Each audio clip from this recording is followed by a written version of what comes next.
Ô.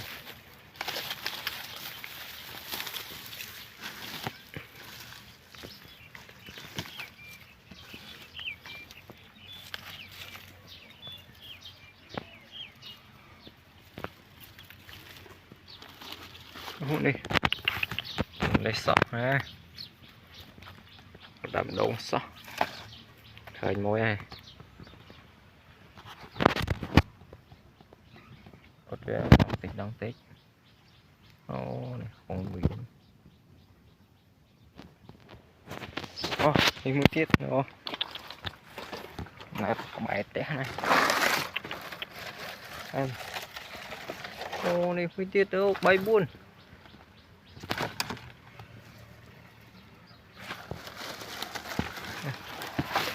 Này. Cái mỏ xìm hẻm.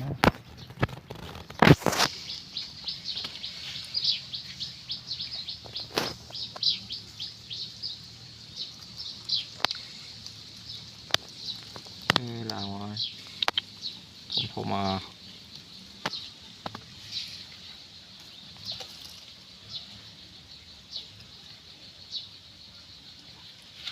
bóng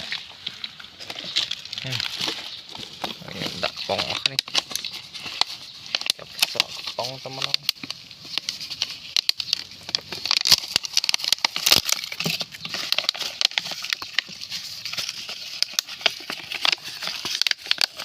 cho lấy môn nông cây này một plate bay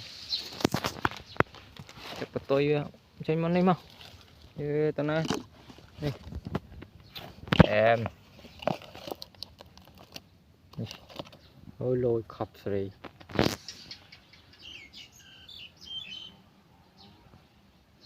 này cái trái tôm nhằng cái viên mới chọp chẳng mà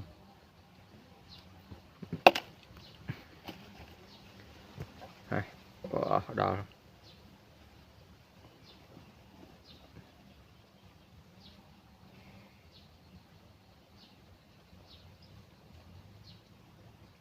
chụp mới chết tao nói bà đấy ô nó không đây cái chỗ nó không ạ cả thằng nấu nó này này chụp vào chạy nói em nhìn chắc ô để chắp lớp ô tôi mời nó thiết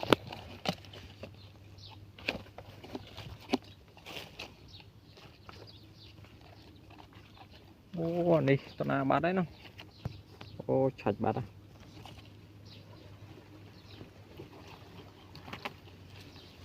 chạch bắt đó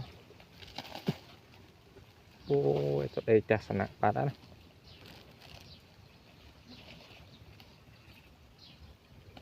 để nhau với nhau.